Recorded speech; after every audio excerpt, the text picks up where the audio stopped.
Hola Gustavo, ¿cómo le ha ido? Buenos días, saludos a ustedes en la mesa y a todos los oyentes. No, ninguna molestia, creo que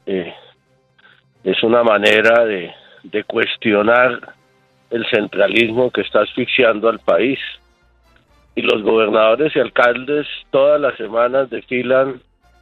por Bogotá pidiendo los recursos al gobierno nacional, recursos que deberían estar en las regiones del país, recursos que deberían manejar directamente precisamente los departamentos y municipios. Y lo que yo me referí también en la noche,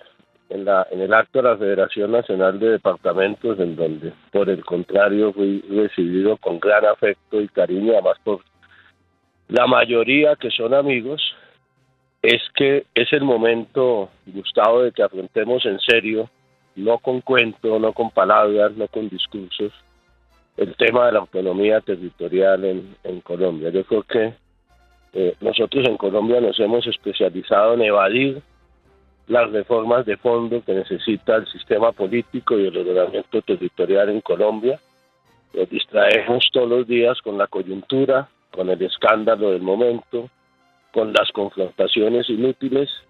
y llevamos décadas aplazando decisiones que mejorarían el funcionamiento del Estado colombiano para hacerlo más eficaz y finalmente cumplir el propósito que es mejorar las condiciones de vida de la gente en los territorios. En el Ministerio del Interior nos vamos a dedicar a impulsar de verdad esa autonomía territorial de la mano de gobernadores y alcaldes del país, con quienes además, antes de llegar al ministerio, trabajamos un acto legislativo que ya cumplió su primera vuelta, que pasa ahora a segunda vuelta en el Congreso, precisamente para que los gobernadores y alcaldes no tengan que seguir cumpliendo ese papel de desfilar por los despachos públicos de los ministerios, de hacer antesala muchas veces a funcionarios de segundo y tercer nivel en el Estado colombiano, para poder cumplir sus planes de desarrollo y sus planes de gobierno. Yo creo que esa es una reflexión que debemos hacer todos los colombianos. El centralismo está asfixiando las posibilidades de desarrollo de este país. De alguna manera, lo dije también anoche en la Federación de Departamentos, por ejemplo, la lentitud con la que avanzamos en la implementación del acuerdo de paz, con la inversión que se debe hacer por parte del Estado en los 170 municipios PEDETs, tiene que ver también con que se pretende manejar todo desde Bogotá. Si no fortalecemos de verdad, si no le damos más poder, más competencia y más recursos a los departamentos y municipios de Colombia, vamos a seguir sin poder resolver los problemas de la gente y sin poder consolidar la paz en los territorios. Ministro, pero lo que mucha gente dice es que aquí hay otra divergencia en las agendas, porque usted tiene, y lo ha tenido siempre, esa intención de la federalización, de la autonomía, pero es que el presidente perdió las elecciones, no tiene gobernadores, no tiene alcaldes en ciudades y departamentos importantes, y entonces sí necesita que vengan a limosnear a Bogotá los alcaldes y los gobernadores para manejar la política. Gustavo, también está equivocado. El centralismo en este país no se lo inventó el presidente Petro ni este gobierno. La Constitución del 91, Gustavo, señaló que el 46% de los ingresos corrientes de la nación deberían ir a los departamentos y municipios de Colombia. Y se hicieron unas reformas constitucionales no en el 2023, en el 2001 y en el 2007, en esos periodos de gobierno, que cambiaron la formulita, cambiaron un articulito, y eso llevó a que los departamentos y municipios, oiga bien esta cifra, Gustavo, del 2001 al 2023, los cálculos más prudentes señalan que los departamentos y municipios han perdido entre 380 y 400 billones de pesos, recursos con los que se ha quedado el Estado central. Hoy en día los departamentos y municipios solo están recibiendo el 20% del sistema general de participaciones, es decir, menos de la mitad de lo que señalaba la Constitución del 91. Precisamente el acto legislativo que impulsamos y que ahora entra, vuelvo y digo, a segunda vuelta en el Congreso de la República, lo que busca es que en un proceso gradual, en los próximos 10 años, los departamentos y municipios reciban ese 46%, es decir, que se cumpla la Constitución del 91. En Colombia, lamentablemente, todos los gobiernos nacionales y todos los ministros de Hacienda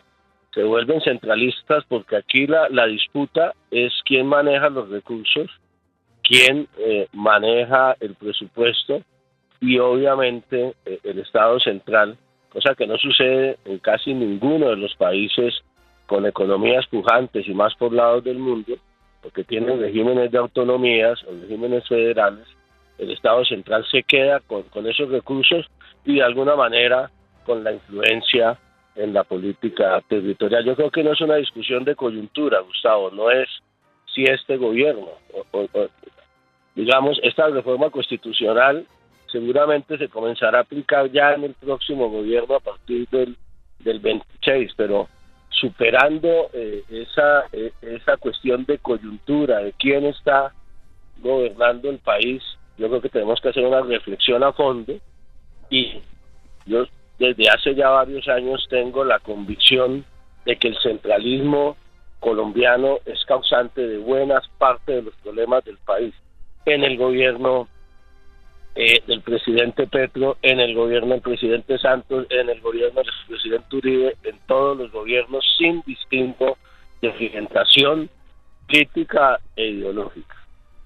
Ministro, permítame cambiarle de tema para hablar de lo que ha sido la noticia de la semana, que tiene que ver, por supuesto, con Venezuela. En algún punto el gobierno va a tener que tomar la decisión de si va a reconocer o no al gobierno de Nicolás Maduro, porque todo parece indicar, ministro, que esta gente no tiene intención alguna de permitir ninguna verificación independiente de nada. ¿Cuánto tiempo le van a dar al gobierno de Venezuela para saber qué va a pasar, si se va a reconocer a Maduro o no? Bueno, obviamente las relaciones internacionales del país, ustedes bien lo saben, la conduce el presidente con el señor canciller. Yo he venido señalando estos días y lo reiteré ayer ante los gobernadores de todo el país en los 30 años de celebración de la Federación Nacional de Departamentos, lo que el canciller y el presidente también han dicho en los últimos días frente a este drama que está viviendo Venezuela. A mí, en primer lugar, toda la solidaridad con el pueblo venezolano. Yo soy un hombre de frontera, conozco Venezuela, conozco lo que significa, lo que ha sido la migración venezolana en los últimos años, el paso por los puentes de Cúcuta, y de alguna manera en la frontera sentimos siempre el impacto de lo que sucede internamente allá y de las implicaciones de ello en las relaciones bilaterales entre Colombia y Venezuela. Lo que hay que decir con toda claridad es que Venezuela necesita una salida pacífica y democrática. Y esa salida pacífica y democrática en Venezuela pasa necesariamente, indispensablemente, por que se respete la voluntad mayoritaria del pueblo venezolano que se expresó el pasado domingo. Y para determinar esa voluntad mayoritaria y que haya claridad absoluta en los comicios electorales del domingo anterior,